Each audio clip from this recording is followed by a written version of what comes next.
Aksayan, Yamaha side, power up lines. Siya kasaya na. Dito lang kagad tayo pupunta sa pangmalakasan nating boss relay. Ito siya kasaya na. Ang model natin ngayon, Yamaha side. Pero ito, pwede sa lahat ng uri ng motor. Lahat ng motor na lalagyan nyo ng power up, gantong-ganto rin yung pag-wiring. Nagkakatalo lang sa paghahanap ng park light, headlight, tail light, at saka yung ilalagay na iba pang mga pailaw. Ito siya wa. Ito yung ating boss relay. Siguraduhin nyo lang na tama yung makukuha yung boss relay ha. Mga sigurado yung pagkukuhanan nyo. Sa auto supply. Ito siya. 12 volts, 30 amperes. Ayan siya ba.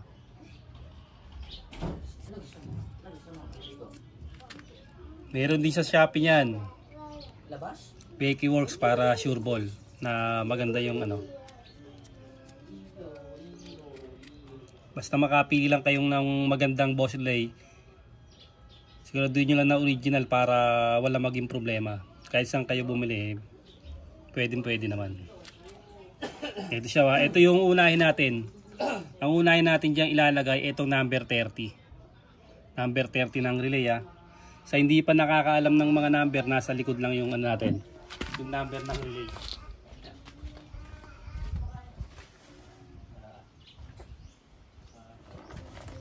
Kahit anong uri ng relay, may number yan sa likod. Ito siya. Pero hindi ito yung pang-power up, pang horn lang to. Tutok mo sa mga number niya. Kita? Ayan. Sabihin mo yung bawat number. Tuturo ko ito. 30. Itong dulo. 87. Itong sumunod sa gitna. 87. Ito sa kabila. 86. Sa kabila. 85. Okay, kasaya na. Parehas lang din ito yan. Parehas lang din ang number. Pero ito, ang pagkakaiba nila, parehas silang may supply. Ang tawag dito ay SPDT. Single pole, double throw. Ito parehas ang supply nitong dalawa na to. Parehas siyang may supply. Ito siya ba. Pag nailagay na natin yung positive sa number 30, kailangan natin ng fuse na 15 ampere o kulay blue.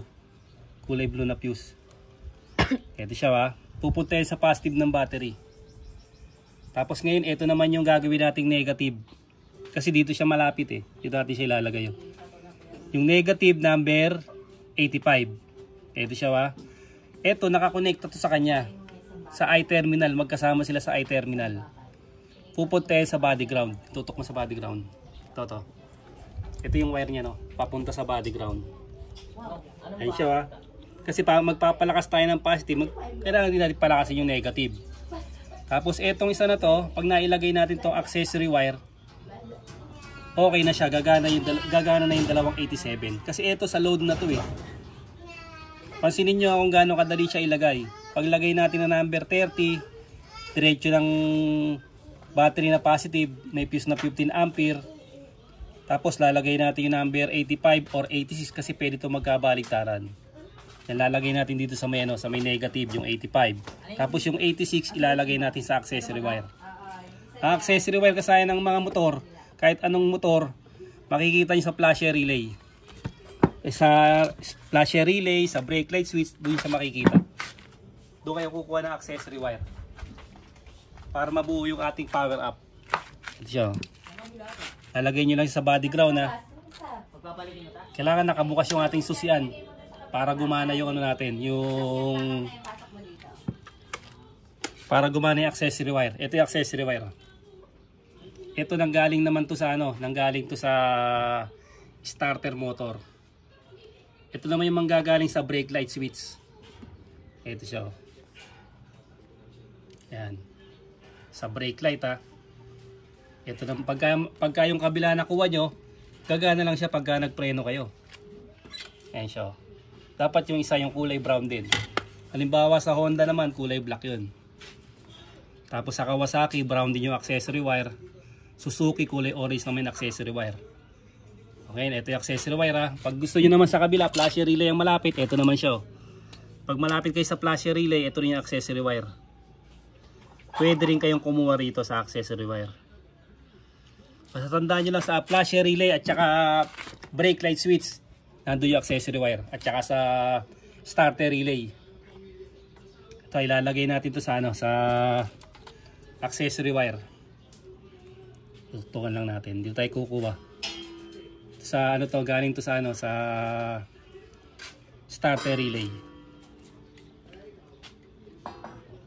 Ito, pwede rin dito ha. Ayan. Kaya nakakuha tayo rito kasi ito yung kinabit natin ng alarm.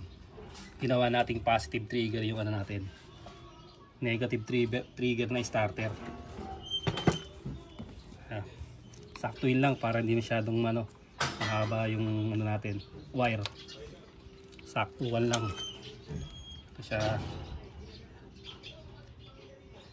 Pag nailagay na natin to, ibig sabihin magkaka-power na yung ano natin, yung ating relay, yung power relay na gagamitin natin. Ito siya ba? Dalawang 87 yan yung maglo-load.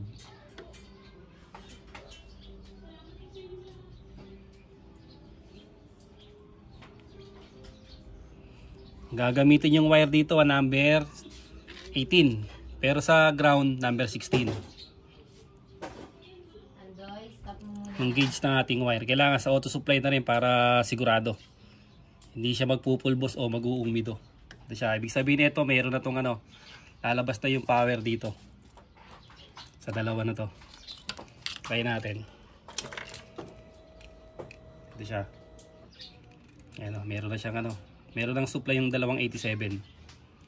Huwag kayong gagamit ng ganito ha, kasi pambusina lang to. Baka makakita ko 80 amperes. Hindi ito. Ayan o. Pambusina lang siya. Tsaka pang ano, pang mga mini driving light. Ayan o.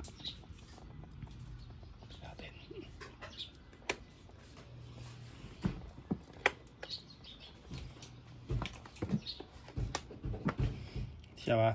Pinatay natin yung mga ilaw. 12.2. Tapos punta tayo sa kabila. Ito yung ano ng Yamaha site. Dito kayo magbabattery operated. Ito siya ba? Yung kulay. Pupunta lang kayo sa may charger. Ang kulay nito sa may charger, kulay black yung positive. Kulay red yung positive. Tapos kulay black yung negative. Tapos kulay yellow yung light coil. Tapos puti yung ano niya, puti yung sa may charging. Ito siya, ito yung kulay yellow.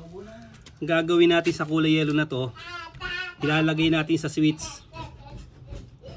Ito siya, tingnan nyo to ha.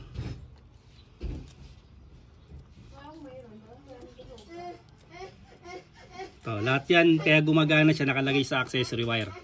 Hahanapin nyo yung pinakapuno. Ito yung tatlo na to ha, nakakabit sa accessory wire. Yan. Pag nakakabit yan, gagana lahat ng mga ilaw natin. Yung mga ilaw natin na yan pag nakakabit sa accessory wire. Gagana yung ilaw natin. Ano? Kailangan mahanap nyo tong mga ano na to, mga supply para mailagay natin sa relay. Para mag-stable siya, tsaka gumanda yung ano natin, yung kuryente. Siya, alisin na natin siya. Pansinin nyo yung isa ba, ito yun. Yung kulay dilaw ng Yamaha site. Ilalagay natin yan sa switch kasi walang switch ang Yamaha site eh. Yung switch yan, pag nireretso nyo, eto siya. Ito yung magiging switch ng ating headlight, park light, tsaka ng tail light. Ito. Ilalagay natin sa isang 87 ng relay. Ito siya ba? Tingnan nyo ha. Puno tayo dito sa may isang ano, sa relay. Ito sa 87 ng relay, ilalagay natin siya.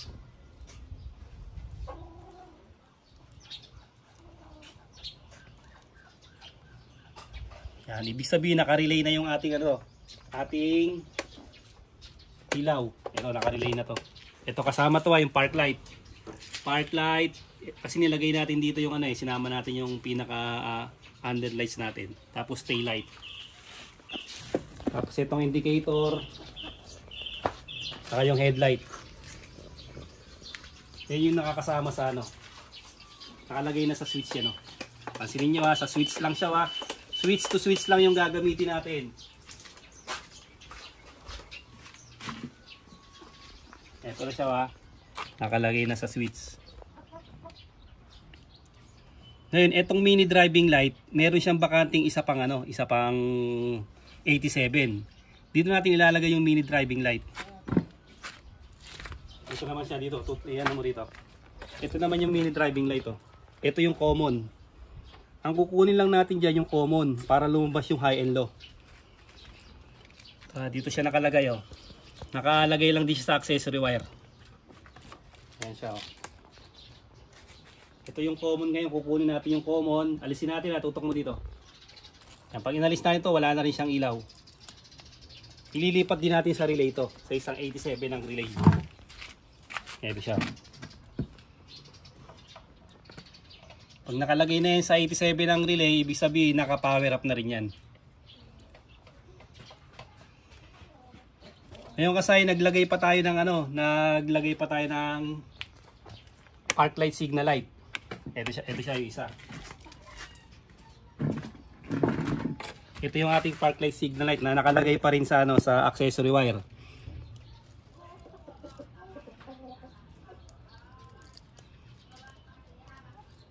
Ito. Park light signal light ito sa harapan para makita. Ito yung park light signal light natin pag signal tayo, nakabukas pa rin yung isa. Yung isa lang yung yung magsi-signal tapos sa kabila. Pag nag-hazard tayo, sasabay din yan. Sasabay din yung mga natin, mga signal light. Tapos pagka tinanggal natin yung hazard, babalik ulit sa pagkaputi. Yung kasaya na, ililipat din natin sa relay yan. Ito ay sa kabila. Ilalagay din natin to sa number 87 pa rin ng relay. Isasama natin siya sa park light, headlight, tail light. Ito yung MDL sa kabila. Ito naman siya. Siya kasaya na. Ayan. Ibig sabihin nakalagay na sa relay. Nakalagay na lahat sa relay yung natin. Yung park light, headlight, tail light, double contact signal light, mini driving light, at saka yung underlights natin nakalagay na lahat sa relay. Start natin.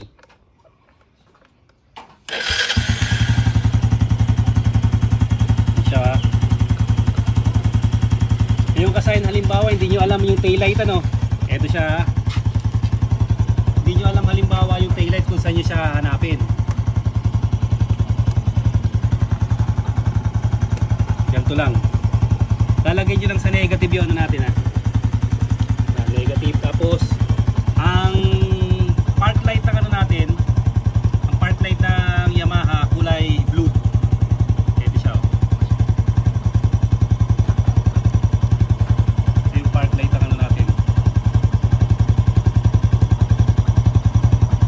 Tapos pagka binuksan natin, tsaka lang siya iilaw. Yung ating natin, ito mababa yung natin.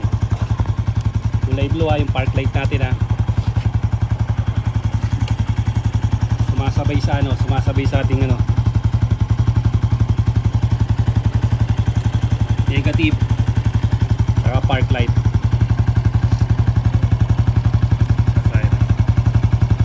Yung park light kahit anong motor pag nahanap nyo yung park light, pwede siyang hugutin nyo siya kasaya ng lalagay nyo sa switch. Bawa sa gantong switch ilalagay nyo yung park light. Kasi kung diretso nyo sa 87, pagka diretso nyo sa 87, laging nakabukas siya. Laging bukas yung park light nyo, kaya kailangan lagyan nyo siya ng on off switch.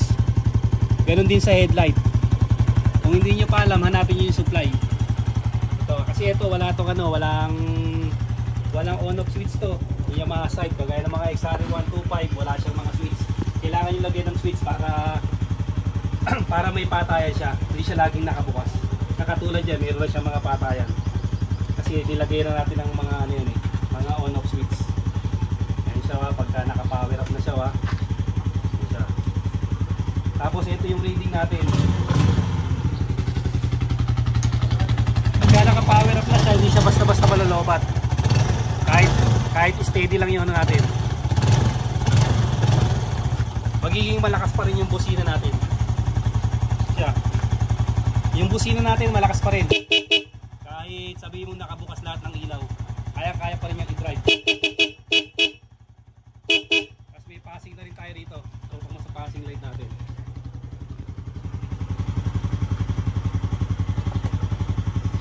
Naka double passing na tayo dyan. Yung mini driving light tsaka yung ano. Gagana lang siya pagka nakapatay. Pagka naka-open naman siya, naka-low yung headlight natin, gagana pa rin yung passing niya. Yan, papasing pa rin siya ng white. Pag naka-open, hindi siya magpapasing. Walang taas. Buo pa rin yung tunog niya sa akin ha. Kahit magbabad, hindi magana yung busina natin, kaya niyang dalhin. Basta pag hindi niyo pa alam kasi kailangan nyo hanapin yung supply. Kung halimbawa kasi ito, katulad ditong XRM, ito siya oh.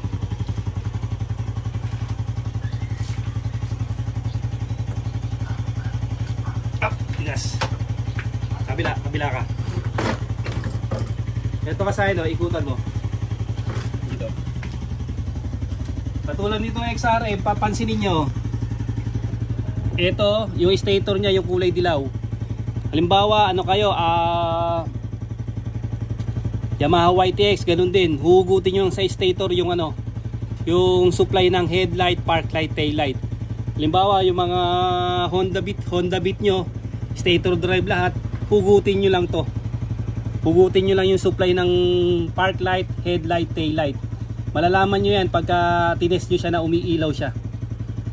Ngayon, pagka nahugot nyo to, na ilagay nyo sa accessory wire, magiging battery operated na siya. Ngayon kung magpa-power up kayo, pag nilagay nyo sa relay ng number 87, ito katulad niya no, kalagay nyo na sa on off switch. Yan na, nalagay nyo na sa on off switch siya ha. Gagana na yung park light, headlight, tail light. Hindi kasi nakalagay kasi, nakatanggal pa kasi yung battery nito eh. Pero naka-ano na rin yan. Balik tayo dito. Ito, dito na natin kasahin yung reading ha. Kahit matagal tumatakbo, tignan mo yung reading.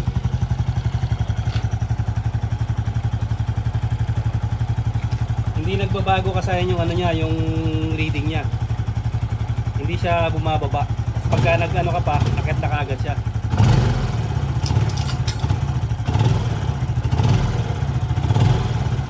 Tapos kasi mamaya gaganda pa ang reading niya kasi mag-a-activate yung ano natin. Mag-a-activate pa yung power up natin. Tapos kasi pansinin niyo pag mag-a-hazard kayo, ano, ito, mag-a-hazard tayo ha. Ito yung reading. Pagka nag-a-hazard tayo, pansinin niyo ha.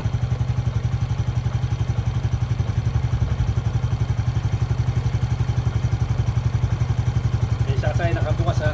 Halos wala siyang ano, halos walang nababawas sa kanya. Kahit mag-hazard pa.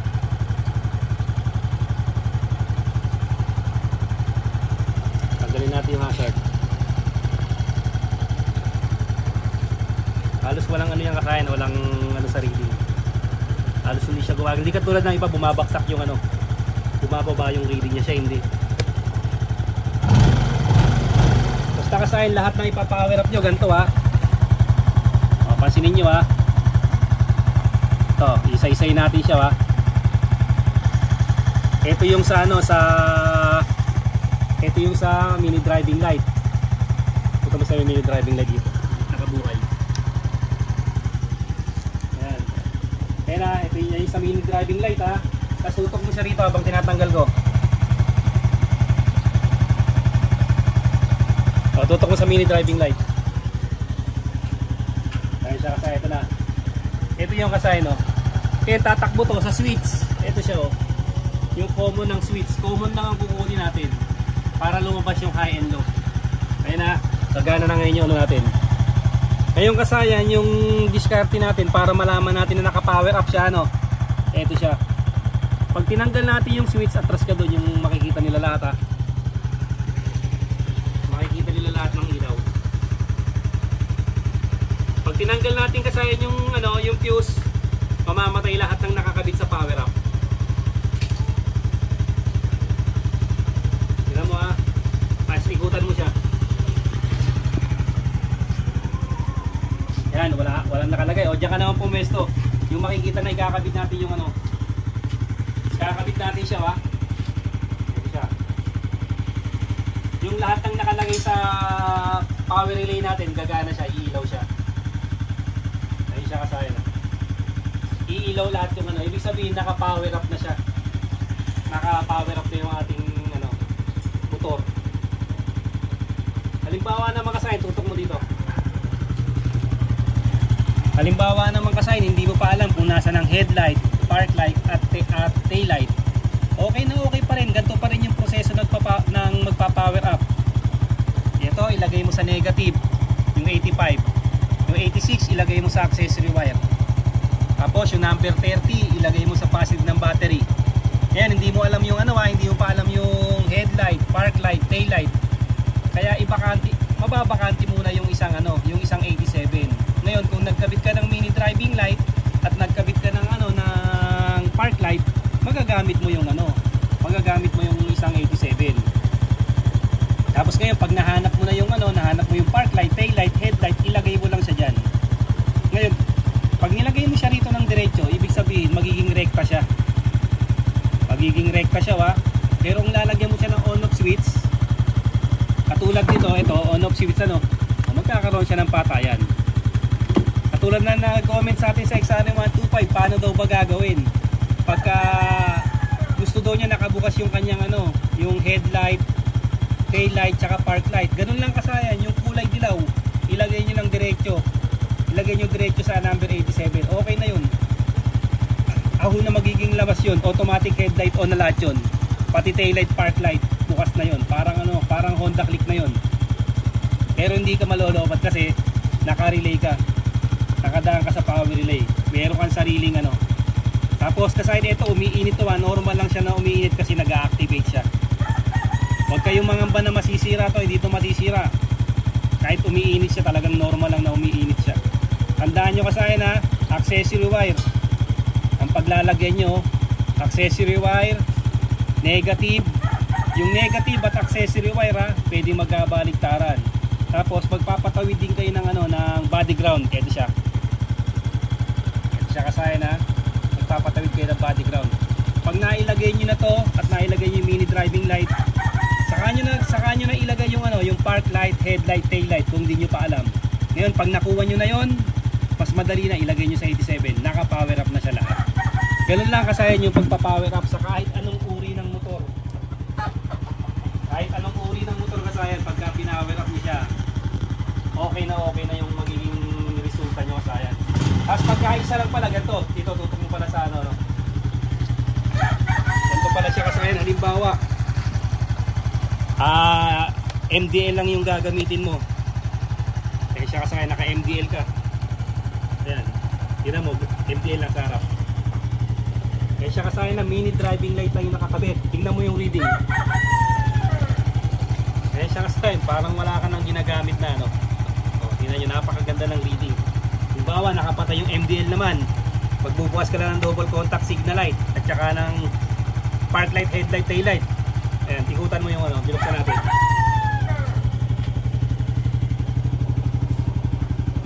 Kaya kasayan na, park light, headlight, tail light, double contact. Ay lalim. Pansinin niyo yung reading kasayan. Ayun siya kasayan Parang wala kang nakabuhay na ilaw. Ganong katindi ang power appliance kasayan, kaya gawin niyo na sa motor nyo kahit anong motor to. Sigurado ko sa inyo kasayan, masisiyahan kasi resulta. Basta tamang materialis ang nagamit nyo. Hanggang dito na lang mga kasayan. Pag meron kayo hindi naintindihan, mag-comment lang kayo, sasagutin ko yan. Salamat sa panonood.